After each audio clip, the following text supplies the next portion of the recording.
Okay, well, good afternoon, everyone. My name is Christine Moorman. I'm a professor here at the Fuqua School of Business at Duke University, and I am the founder and managing director of the CMO Survey. And I'm so pleased to have an opportunity to share some of the results from the CMO Survey. Let me just go ahead and get us started. So as most of you know, the CMO Survey, which we founded in 2008, has the mission of collecting and disseminating the opinions of top marketers in order to predict the future of markets, track marketing excellence, and improve the value of marketing in organizations and society. And the way that I've tried to manage the survey over time is that it really is an objective source of information about marketing, and it's not a commercial service. So I've really tried to offer it as a service to the field. So I hope you find some value in what we have to present today. And this is part of one of the reports from which I'm going to draw heavily today. And but there are 3 reports from each survey that's run. The results today are going to be from the 28th edition, which was run in February of 2022. You can see some of the details here. About 320 top marketers responded. Most of them, 97%, were VP and above. And you'll see some of the labels here that we'll use throughout to describe the types of firms that sometimes we individually report. So this is a broader look at the sample that was involved in this 28th edition. So you can see the spectrum of industries. What you can do with the reports that were listed on the prior slide is look up how your particular sector performs on, say, marketing spending or any of the other benchmarks that I'm going to offer to you. Those are listed in one of the reports that we call the firm and industry breakout report. So every single statistic I'm going to document with you today, I can't get into the individual sectors, but you can find those in the reports that are listed up on the CMO Survey website. So the 28th edition covers all of these topics. I'm not going to have an opportunity in this webinar today to go into all of those details, but some of the topics that I don't cover you might find interesting. So I just wanted to show you this briefly and point to the specifics, whether it's managing diversity, equity, and inclusion, or looking at things like marketing jobs in more detail. I am pleased today, though, to have with us Dennis Cardoso, who is the Managing Director of Marketing Analytics and Strategy at Google. Welcome, Dennis. Thank you, Christine. I am very pleased to be here and I'm honored. Thank you. Thank you for your insights that I know you will be able to share with us on these topics as we look at digital and privacy and some of these tricky issues for marketers.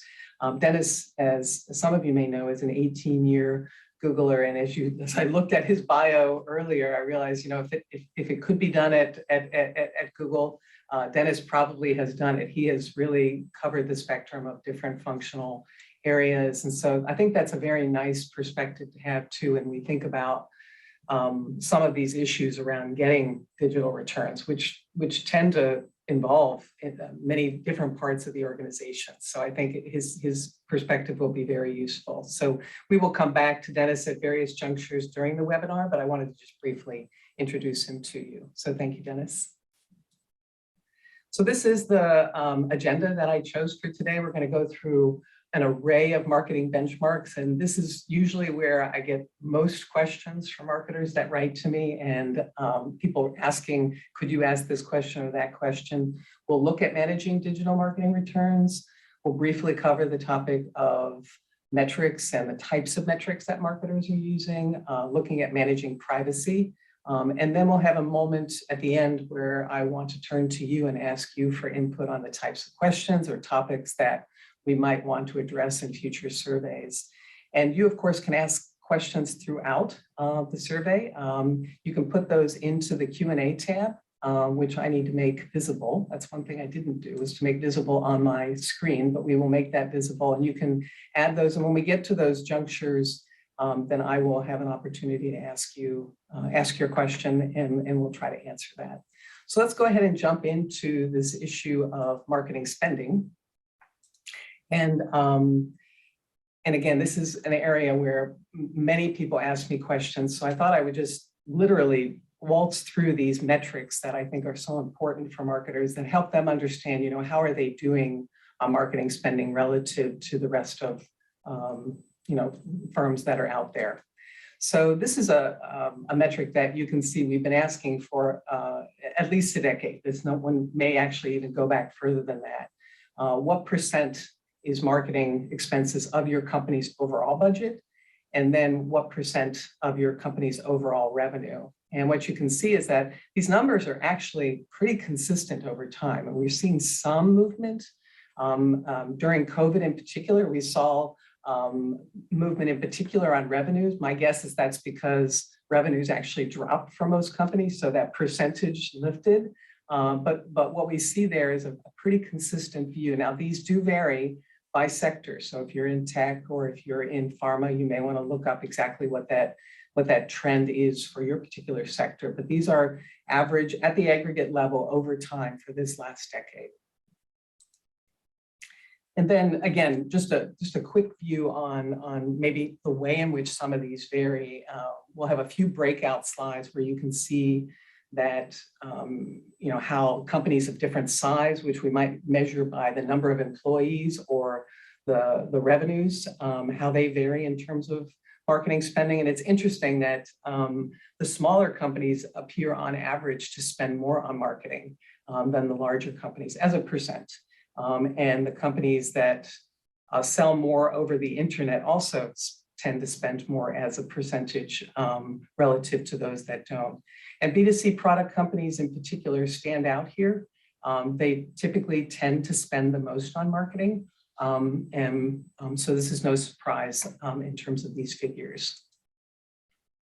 So one of the follow-up questions I usually get when I show this data is, well, what exactly is in a marketing budget? And people have asked me to actually clearly specify that within the survey. I've chosen not to, just because what marketing looks like within companies varies so considerably, as most of you can probably appreciate that. I felt that it was better just to get a purely kind of organic view of what marketers were spending on. And then I tend to follow up. This was from August in 2021 when I did this follow-up. I asked them, well, what actually is in your marketing budget? And these are the percentage of companies that have this particular category within their marketing budget. I usually get a question around, well, are people in the budget? And as you can see, 80% include marketing employees, only 9% include sales employees. So hopefully this is helpful in kind of figuring out what might be inside those numbers. The other thing we looked at is the growth in marketing spending. So we asked basically how much it has grown in the last year, and then how much you expect it to grow in the next year. So what's remarkable about this statistic is that for the very first time in a decade, we see marketing spending growth break that 10% barrier, which was 10.3 in February of 2022. And the expectation is that that will continue to rise up to that 14% in the next 12 months. So marketing spending is definitely rising. And then looking specifically at digital marketing budgets, and I put here the percent growth in the overall marketing budget, which I just showed you, that 10.3. You can see that digital marketing budgets are increasing at a much faster clip than overall marketing budgets. And it goes then it follows then that what you might expect is that as a proportion, there's more of the marketing budget that's being spent on digital marketing than kind of non-digital marketing. And that varies, of course, by companies, whether they sell more of their products over the internet, not so much on size. You see, there's a lot of those lines are kind of going up and down. There's no real trend there, maybe a little bit on the small for revenue and employees, but probably not statistically significant. Then on the sectors themselves, tech is the real leader here, followed by mining and construction. I can't explain that, but we do have those kinds of companies in our survey. And then the education sector, which is a big part of what's going on with digital these days. And then just looking at some of the specific ways in which marketing spending is changing, we see this lift, and we've seen it kind of over time here around marketing budget being spent on customer relationship management and on brand building. So the CRM is lifting just a bit.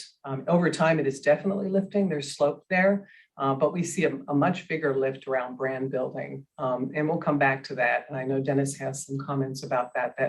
That is a really important part of marketing. It's also an area where I think I'd like to take a deeper dive in some of the future surveys. So that's what we can document in terms of what marketers are going to be spending on in the next year. And same thing here, this is a view looking at new product introductions, new service introductions. So think about this, of course, as innovation. We don't have data for some of those years, which is where you see that longer line, but we do see lift here between February of 20 and February of 2022 with regard to spending on innovation. And I think that's important because with COVID, people kind of got down to brass tacks and innovation was pushed off to the side. So this is definitely a shift in the direction of where we, I think where we should be and where marketing really needs to spend money on innovation. So this is one where I wanted to spend a little bit more time looking at the issue of, traditional advertising. And what we see here is that traditional advertising spend is expected to rise. Now we've seen this for 2 periods, both in August of 2021 and February of 2022. It had been negative for really that whole decade. Maybe one data point that's out that is in the positive range, but generally marketers were spending less and less as a percent change in their marketing in traditional advertising over time. But we see this lift. And so this is an area where I've had a chance to think about this a little bit. And there's a Harvard Business Review, a paper that I wrote with Nader Tavasoli, who's the UK director of the CMO Survey for the UK. He's at the London Business School, and also one of the CMO Survey fellows, Meg Ryan. We're going to tweet that, we're going to chat that to you so you can get a sense of what that might look like. But, one of the things a couple of things that we talk about in that paper, what's really going on? Why is this traditional advertising spend lifting for the first time in a decade? And a couple of things we point to are, first of all, breaking through the digital clutter and we know that's, that clutter level is increasing over time. Also, the fact that what we know based on research is that consumers actually do trust traditional advertising. The numbers for both print and TV are close to the 80% range. The other thing is we all know that the digital can actually lift traditional. So through QR codes, you might do traditional advertising, but then you're able to connect to various digital activities through things like the QR code. And then finally, there are a lot of questions raised about, the effectiveness of digital advertising. And so this is something that seems to make a lot of sense based on those reasons. And since I have Dennis here, I thought I would turn to him and ask him if he might comment on this trend and what he thinks about it from Google's perspective and just in his own professional experience. Yeah, thank you, Christine. As far as effectiveness, of digital specifically, I think that the key thing to think about here is the separation of measurement and media. That's what we see a lot of, that depending on how you invest, you might use different metrics. So digital's always been very high in performance metrics. A lot of it is even siloed in a digital realm in terms of cost per click, cost per acquisition, things like that. So the key consideration for me in that optimizing the mix is thinking about how you value and trying to unify that. Traditional media, as you have here, TV, print, newspaper, radio, they definitely have had a place in my customers' overall media mix. And what I think about there is how do we unify that consideration in terms of the value? And that, digital has certain metrics, TV has certain metrics, but what's the business outcome metric that we need to go to? We can talk about that, I know through the research that you have here and some specific terms and examples. The way I look at traditional for my customers is they use that to develop awareness, to develop the affinity. A lot of these companies then try to match that in with their digital performance metrics and try to unify that with forms of measurement and data integration. And so the benefit to that is they're finding a better way to maximize their overall return on business outcomes that matter and develop a better digital outcome, often by having that TV reach as an example of one form of traditional media. And just as a quick example of how that works, I have advertisers who spend significant amount on TV on an annual basis. And in our world, since we have a lot of auction-oriented buying that happens in digital in Google, that tends to give traditional TV advertisers an advantage in the auction, that higher brand affinity that allows them to get higher engagement metrics than digital, better outcomes. It makes a big difference. So to me, it's not about necessarily one being more effective than the other, but how they work best in combination and having a metric that allows them to measure that. Excellent. And I'm happy to answer questions about that. Well, there were a couple of people, I'm glad you ticked off some of the types of traditional advertising. I do not define that in the survey because, again, some people are using direct mails. It's just there's an array of different ways that billboards, but also TV, print. Those are the things that I think are more common. Liz has a question. This is one of our alumni who's been a long-term participant in the CMO survey, and I don't know if you can see her question there. She says, "What impact do you think iOS privacy and falling ROAs for conversion to digital media is having on the rise in traditional?" What's your thought on that? Yeah. Well, one thing I'll say there, when I think about privacy in this sense, that falling return on ad spend is a bit of really a sense of what's happening. It's not that the iOS user is gone and not providing value to your business. You're just not able to see the value as well as you used to. So for example, as iOS has made changes to mobile device ID tracking and to browser cookie tracking, they're still buying, they're still subscribing, they're still doing these things.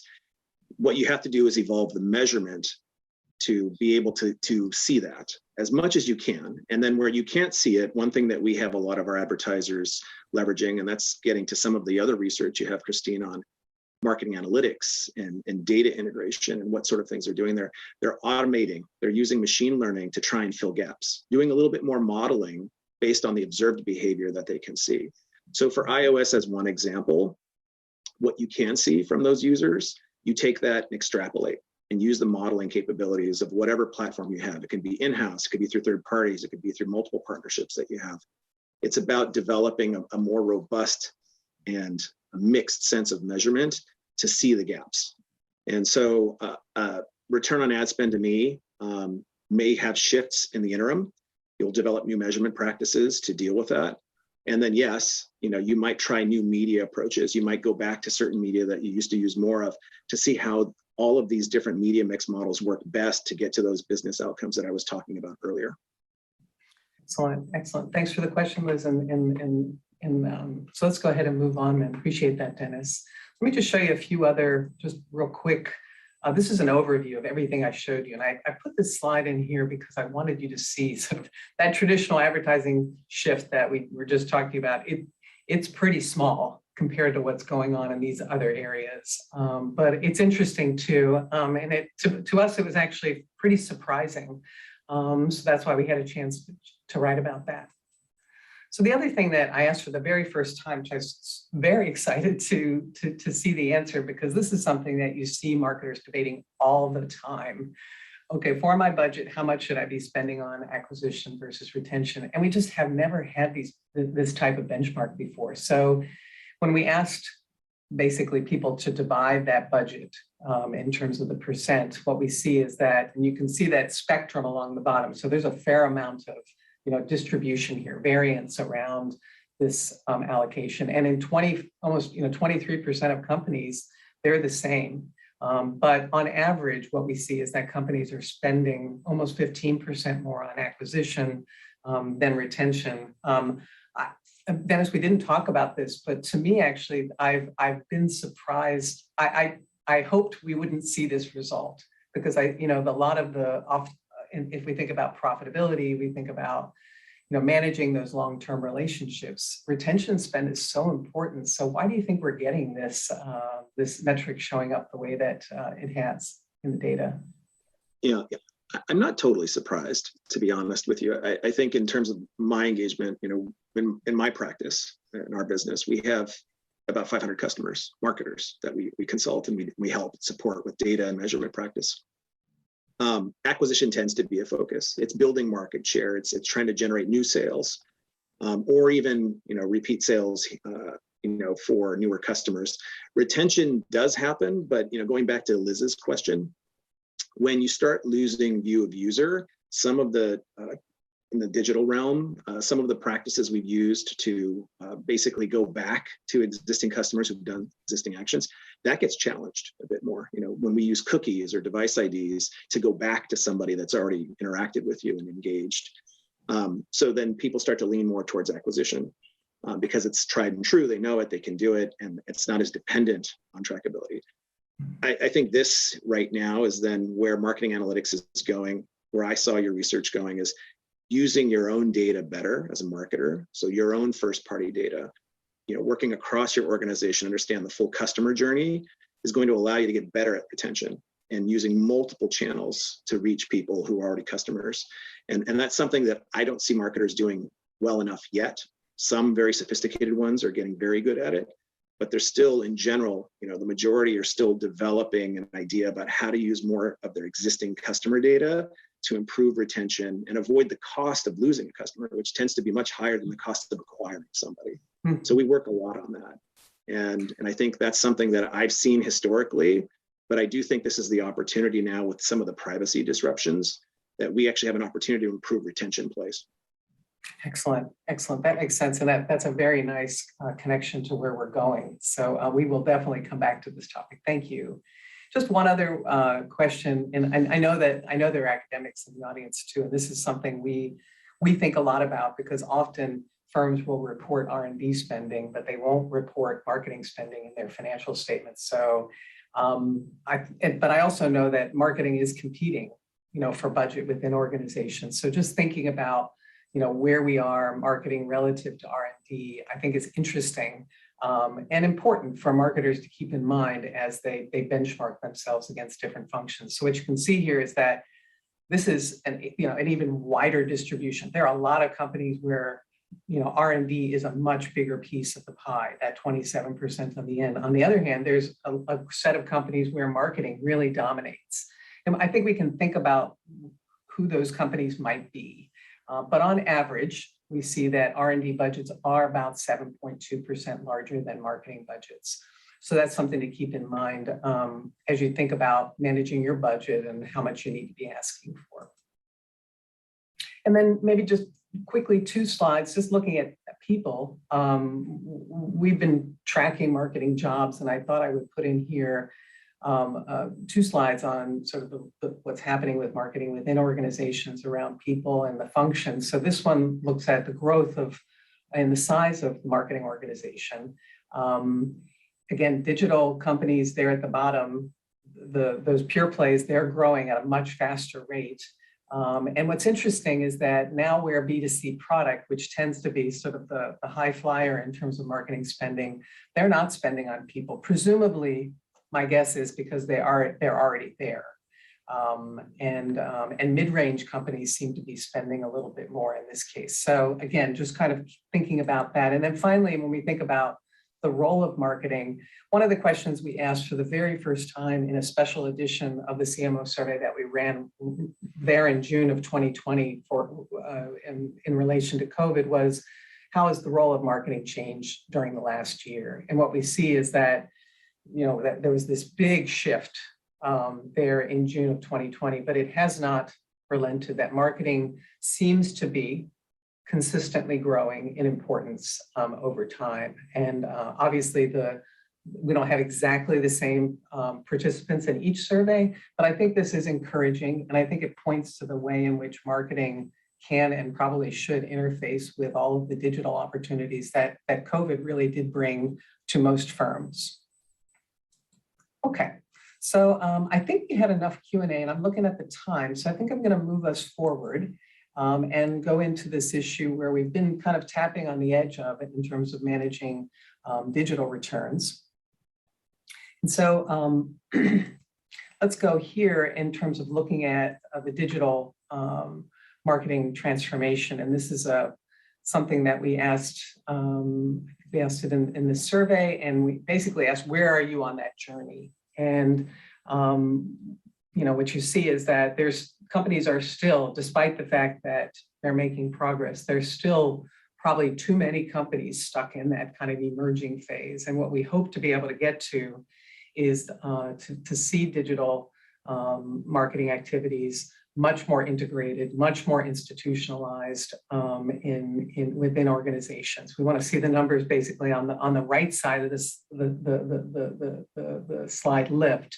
There is lift relative to a year ago. So those purple bars, simply put, are larger than the light blue lines. But Dennis, actually, let's go on to the next slide, and then I'll come back to you on the issue of returns. So this is a big shift here that I wanted to point to, and you mentioned it briefly, but just want to formalize it in terms of the audience. So we've asked a number of different questions about investments in different kinds of digital activities over the last year. And for I think maybe 2 surveys, we saw that optimizing the company's website was the #1 investment, which actually I was a little disappointed by, because I thought, this is kind of table stakes. We need to really move beyond that. So I was thrilled to see this result that I have up on the screen here, which is that marketers were putting a lot more of them were reporting yes to investments in data analytics, and that lift over the year is about 37% reporting that kind of investment. So what do you see going on here? Where are marketers spending their money when they make these investments? What do you recommend? Yeah. Well, in general, and I look at all the investment categories, you have line items, and like 5 of the 9 are really data and analytics oriented. You have data analytics in general, you have marketing technology, systems, platforms, and experimentation, the modeling behaviors and modeling, in general as a practice and a specialty that you have in your organization, machine learning that requires data input to work. So all of these have to do with data, collection of data, and then analyzing that data. And what I see here is that, it's a growing need, hence the investment. It's also been something that was under-resourced for so many companies, and they're catching up. They realize that they need this. They need advanced analytics. A lot of them are even investing, as you had people earlier, in investment in growing the organization from a headcount standpoint. Mm-hmm. They're investing in people with these skills to use that data, to do advanced analytics, to do things like closing those gaps in data visibility, answering the question that I answered earlier. A lot of this is driven by privacy change and understanding what's happening and what you're not able to see as well anymore. So investing includes web analytics platforms, attribution models. It could be in-house, it could be third-party data, your own data, first-party data, second-party data, even third-party data. Cloud technology, we have one, Amazon offers, Microsoft, many other platforms that allow you to collect, analyze, and even visualize data for the purposes of marketing. Those are some of the biggest ones. And then, of course, integrating that with CRM systems, building customer data platforms to make full use of the enterprise-wide information. And it just comes down to the marketing, as a practice, the departments and their partners, agencies, and so on, are just getting savvier and better integrated at valuing the customer journey. So that's the biggest opportunity. And so really it comes down to investing in an analytics platform that's privacy first, durable, and then building data relationships, in-house with third-party, second-party type data, and then developing practices with modeling and machine learning to fill gaps, understand, and automate your marketing in a better way. What about people? So Michael asked a question. He says that you answered it, but I just wanted to be clear about this, that do you think there's also part of this is that I know we're worried about this at the university, and we're trying to prepare our students for these kinds of jobs through, various, courses in quantitative management, et cetera. But do you know what's going on within companies in terms of trying to develop the human capital in that way? Yeah.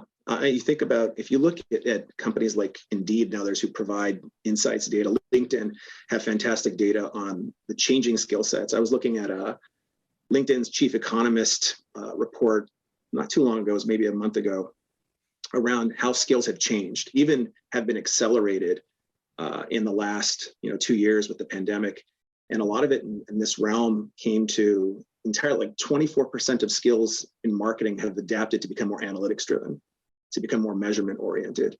And so no one specific title, but what to me I see happening is you have people in the organization who have been, the data collectors and analysts, finance departments, IT departments, but the marketing team also needs their own version of that to work with those departments and with their partners, but then also to bring the business context.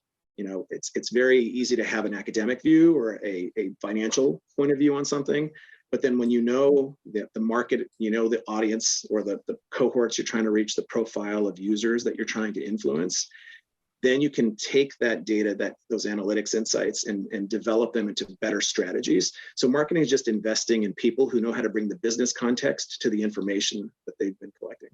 Mm-hmm. And that's always seemed to be the important bridge to make, because you have people who are really good at research but aren't really good at strategy. So this is really important. So let me move us on in terms of looking at some of these other activities that marketers are spending on. So these are, we asked marketers, are basically yes, no, are you how are you doing on these things? These are areas where you might say marketers actually doing pretty well, where the majority of marketers reported that they were engaging in these behaviors. These we might call these kind of best practice. We took these after talking to a lot of marketers about what seemed to be really good practice, whether it's integration or the tech roadmap, et cetera. But these are areas, maybe spending a little bit more time here where we think there's an opportunity for improvement. So, thinking about alignment with the CTO or CIO and, the CFO connection, which will maybe I think we'll come to in a few slides, getting that roadmap right. I think these are things that you've spoken about a little bit, Dennis, in terms of advanced measurement. The data integration, it is just a challenge. And I'll show in a little bit that is, marketers have made some progress there, but that just remains a very tricky problem for them as they deal with their customers across the journey. Let me move us to this question of specifically of contributions from digital marketing. So this is something we've been tracking. We do see, we really don't see any increase in contributions from digital marketing over the last year. The numbers are, on this scale from 1 to 7, they're not bad, they're above average. But I'd like to see, I guess, a lift in the positive direction. This drop from 5.5 to 5 is probably not significant. So let's just say that contributions are flat. And we see that actually throughout different aspects of digital. So let me just show you, this is an area where I'm documenting mobile spending. So what we see is what marketers are spending as a proportion of their budgets on mobile, 13.3. They expect to spend a lot more over the next year and the next 5 years. But again, pointing to that challenge of getting those contributions, we see that the numbers are actually lower here, where there's, at least a third of marketers are saying not at all. And we see the same thing with social media spend. Again, we see lift. We saw a big lift here in June of 2020 with COVID, and then we've seen now this climbing back up. But turning to contributions, actually, this is the integration portrait that I wanted to show. So when we asked how effectively does your company integrate customer information across the various purchasing, communication, social media channels, again, we have been watching this for over a decade. It is not showing much improvement. And then Again, contributions, but you might kind of put all of this, the larger kind of digital marketing contributions, mobile, specifically social, specifically, we're not seeing, I think, the numbers where we would like to see. We'd like to see, companies moving into the sixes. So this is where I wanted to turn to you, Dennis, and ask you if you could just comment on, how can, what's the problem and what can marketers do to try to generate stronger returns, or at least confidence that they're, a perspective on the value of their investments in digital marketing. Yeah. Again, I kind of touched on this earlier. Digital itself, I think, has a very strong sense of performance. Certainly in the marketers that I deal with, digital is a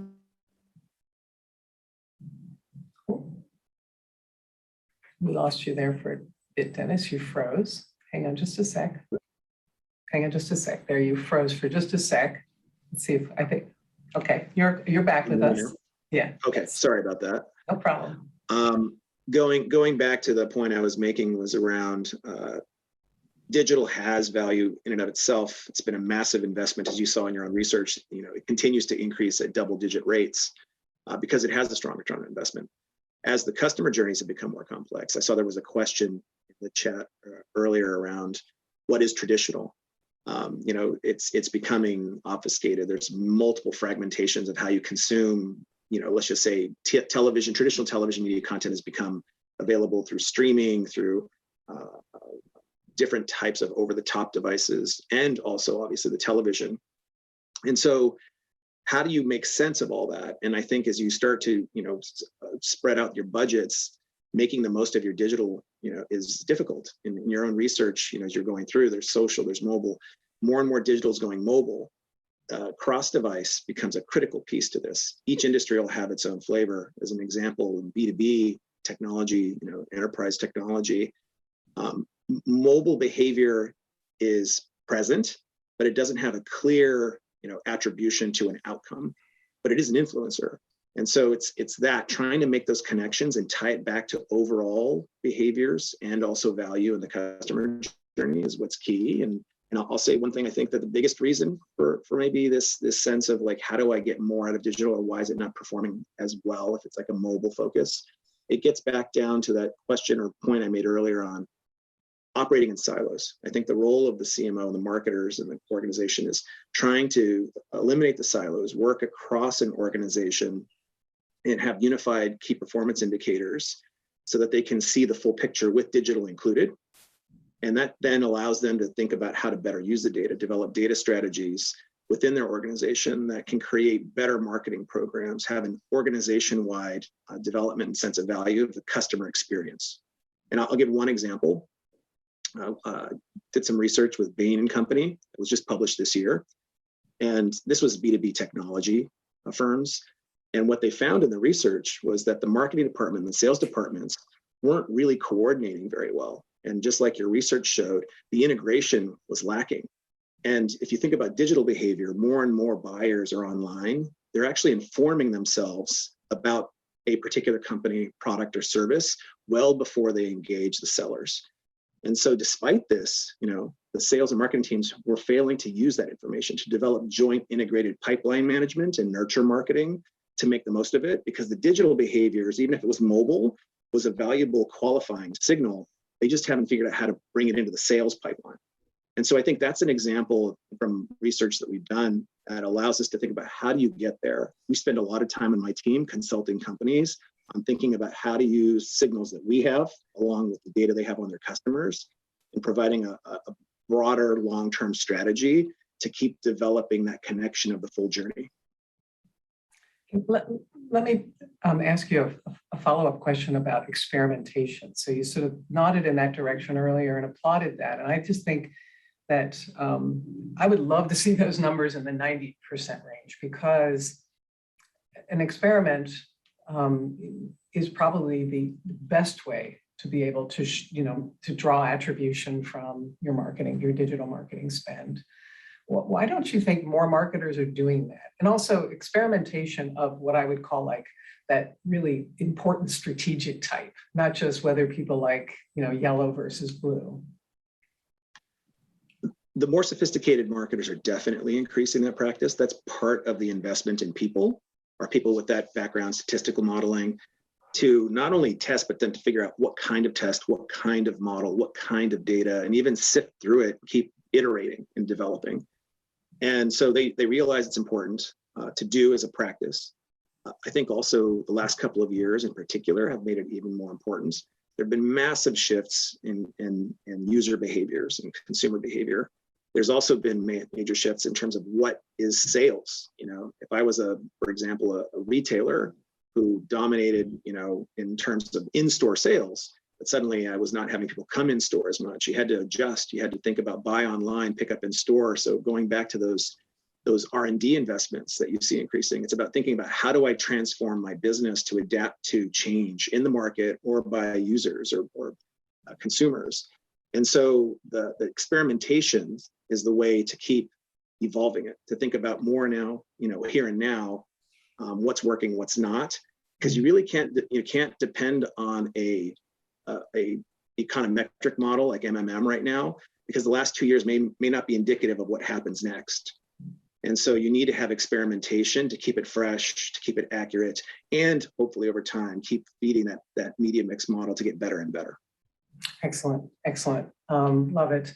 So let's go ahead. Let me take just a minute to show you a few issues around metrics and performance. I want to save the full last 15 or 10 or so minutes for this discussion of privacy, since we have Dennis here. So just a few kind of a portrait here, and then maybe some recommendations. So we have seen probably the biggest lifts in company performance over time than we've seen in a long time in this last survey. So this is, asking marketers to go back, relative to the prior year, how are you doing on these metrics? And of course, they vary by the sectors that we break out there at the bottom, but these are very, very, very healthy. And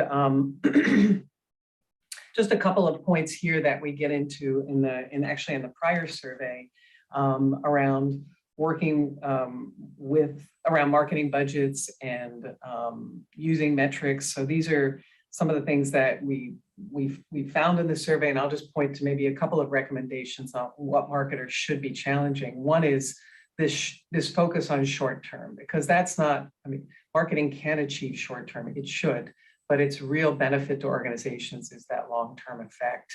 And so in really encouraging, we in a piece that I wrote, I think it was also in the Harvard Business Review, I'll see if we can pull that and chat it to you.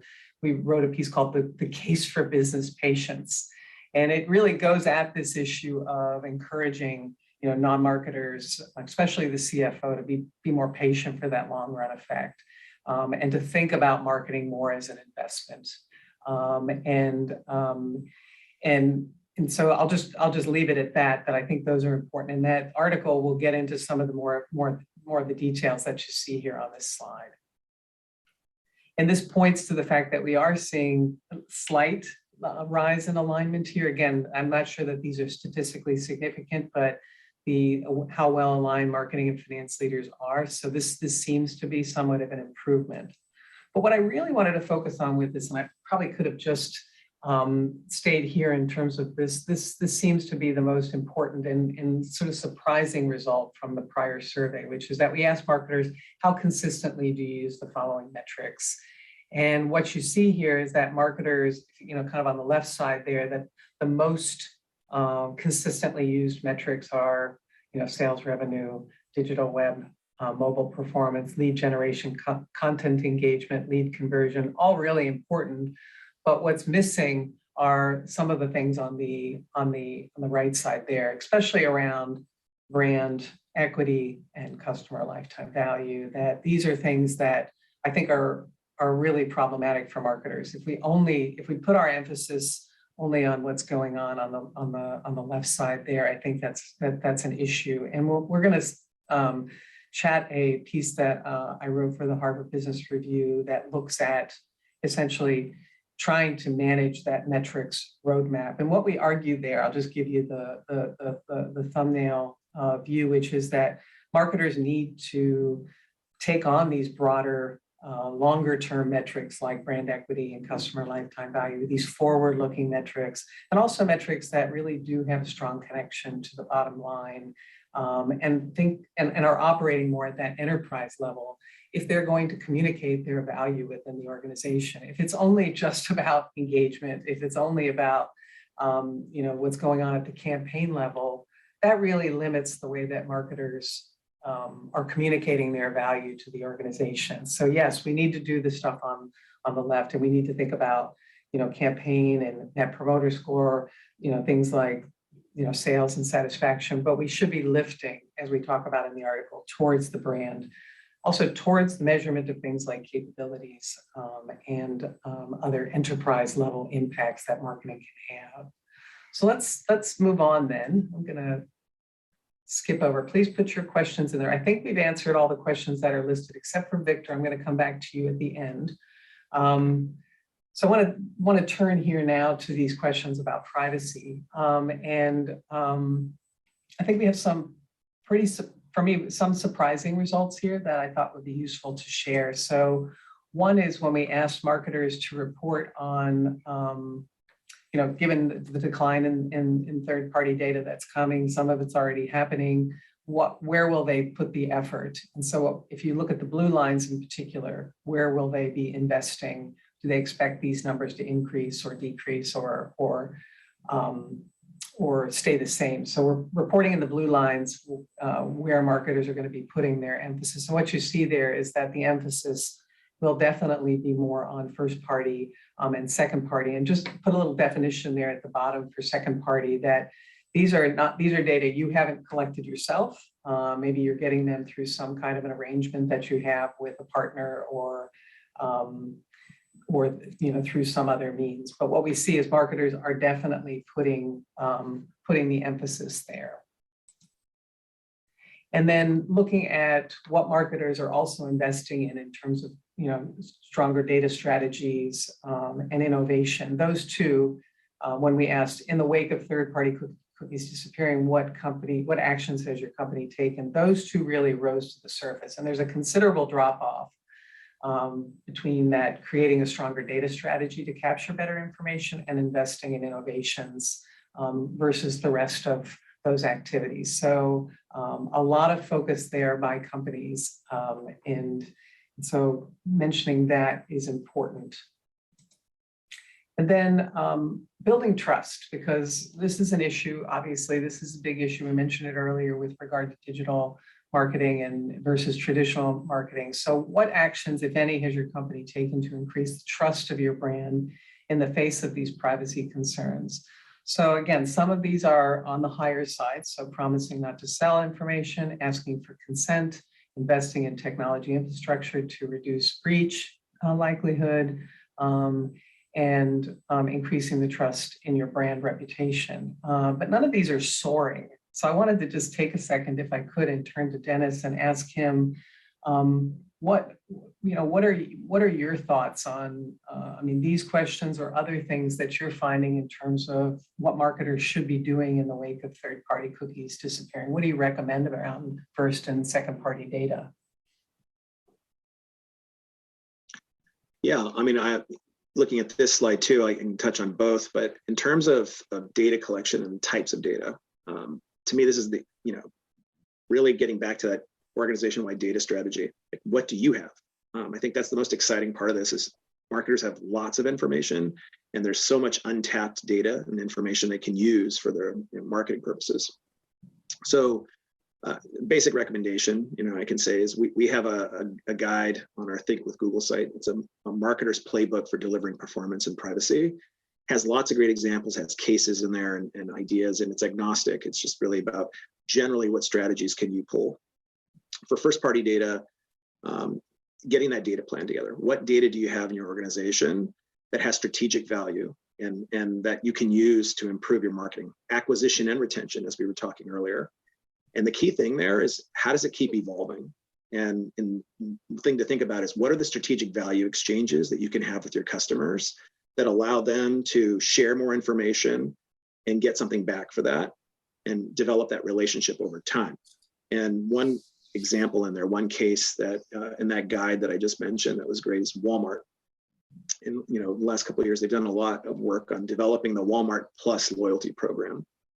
And there are a few things from just an incentive standpoint, but also technology they've used to keep evolving the relationship and getting more hand-raising signals to develop the marketing relationship. And that includes offering incentives like free local delivery, same-day delivery, offering discounts on things like prescriptions, gas, and everyday things that you might do at different places. They try to consolidate, come to Walmart for it, or come to Walmart online, come to Walmart in person, and get all of these things to live your life. And the loyalty program drives that by offering those incentives. The technology piece of it, they use an app. So they integrate things like, well, your location, so they can make it easier to service you. I mentioned buy online, pick up in store. That gets involved where you can signal them that you're here, come pick up or come deliver this stuff that I ordered. Another one is when they're in store to make it really, really easy to just check out. So they've developed, through the app, a way to just check out in an expedited manner. So just make your life easier. And as a result of all of these investments and all of these interactions they've grown with their customers, they've seen a 37% growth in their online sales, 6% growth in total sales just for the US. And so this has been a fantastic development for them. And it's just an example of how to use the data you already have in your company. And on the second party data, there's many ways to think about this, and it's been something that marketers have done for a long time, but who are the trusted partners and platforms that offer to you privacy-centric opportunities to develop combined points of view on the same user? Publishers in your industry are big, lifestyle platforms, groups like that, even other platforms that collect data about behavior and sentiment. Even in our own platform, Google Analytics, we have a feature called Google Signals. If you link your ad accounts and then also enable those Google Signals, it'll start to show you the relationship between the behaviors we see and the profiles that we see with the data you have about your customers. So you start to see these things around cross-device, cross-platform, what types of search behavior they have, and how that can complement your marketing. So that's in terms of just ideas around first-party data, second-party data, it's about developing a plan, developing partnerships to develop that plan, both inside and outside your organization. What about growth, Dennis? What about using the second party, like the partners in particular, for growth opportunities? Usually we think about partnerships or alliances for that purpose. Do you have a view on that? Yeah, I think for growth, you think about if there's a particular segment of a customer. I was talking about COVID and the pandemic and how that changed behaviors. There might be a whole new customer segment that you want to go after. And you may not already have a line in that particular cohort of people, customers. So you might go with a second party who does. And I'm thinking about one of my spaces, but there's certainly changes in service where you could think about how consumer behavior has shifted, and a new customer segment that didn't exist before now exists. Who are the companies and the publishers who already have established relationships there, and go talk to them, think about marketing coordination, data sharing agreements, and thinking through what does that mean. And again, you want to do it in a privacy durable way, but looking for new segments of customers, the second party data is a great way to think about it. I love that. And we just, some people know I'm the editor-in-chief of the Journal of Marketing. We just published a paper where the authors looked at Twitter followers, and they talked about brand alliance opportunities around, where the Twitter followers could either be growth or where they were already pretty similar to the firm's current customers. And I thought that was kind of neat to think about it that way. Yeah. I'll give you an example of concrete one in our world, just the Google data. Yeah. Education. Education was one of the segments that you have there. Traditional university, for example, having different programs to have enrollment for degrees. But there's also a big, development in the area of certifications and using education technology to develop skills in particular area, not necessarily with a full 4-year degree or an advanced degree, but that is potentially very valuable information for an institution to understand what are the evolving needs of people in terms of seeking education, and then how do you adapt to that? So number one, what are the patterns? What are the insights about what people want? Then how do you market to them and develop, solutions, services, programs to cater to them? And that's an example of how you can use data that we have about what's happening in the markets right now to evolve not only your marketing, but also how your organization sees business. I love that. I love that. So I threw some statistics up here, but what I really want to do is just maybe close with this before we just go to that question of future topics.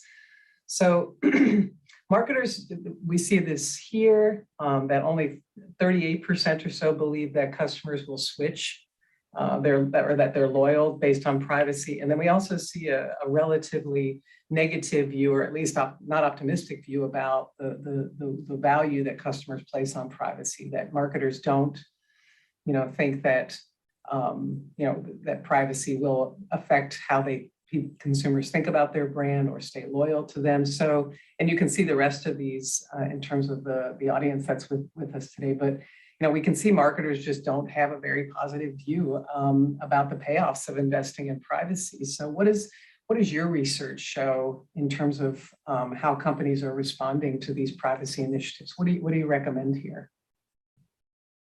Yeah, well, I'll say it front that I think the privacy initiatives are less about building trust with the consumer right out the gate, and an acquisition of those customers. That can happen. Certainly building, relationship and acquiring more customers through your privacy initiatives is possible. And we have seen some research that indicates that's true. But this is more about contending with the changes in the regulatory and technology landscape, and how that affects your Liz's question earlier about how you can better measure and act on your data. And so for me, overcoming these challenges requires better measurement, and how to develop your audience strategy to develop the business and keep up with what's happening in the markets, and also with the government. So for me, in the research I've seen, the key issue is that people generally do have growing concern about their privacy and personal identity. And we've seen research, 81% of consumers say that they in the past year become more concerned about how companies use their data. Maybe not in specific, but in general, it has been a growing sentiment. And so with that, how do you convey it? And then obviously there's ways of enabling control, and that's been one of the key issues. And we do see some companies having success, or even having success with their customer base. And one, in my world, Cisco, they've published now for a while a study on data privacy. It's a cybersecurity document they update every year. And they found through their efforts and their customers that every dollar spent on privacy, includes cost of compliance, privacy certifications, maintaining data security, they've seen a 2.7 return, or $2.70 worth of benefit for every dollar invested. So it is there. It's just a matter of that long-term game, like you said, with your entire organization, the CFO and others, seeing the value of providing that and promoting that, but also thinking about how to use that with their data strategy to make their marketing more effective.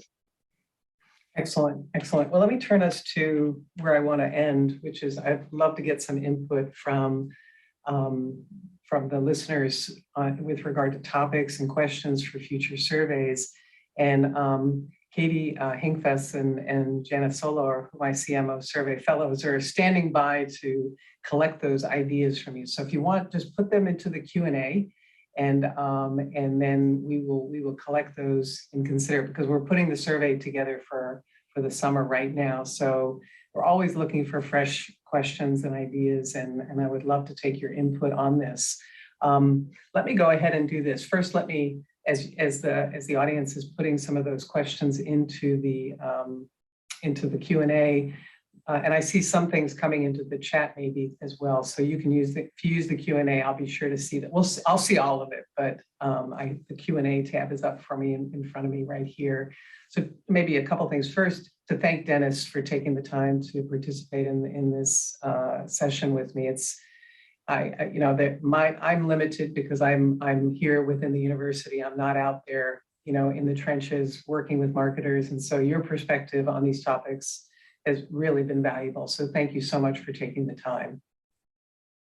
No, my pleasure. Thank you for having me. And I'm sure I didn't answer all of the potential questions. So if anyone ever wants to engage me, I'm happy to do it offline. Okay, thank you so much for that.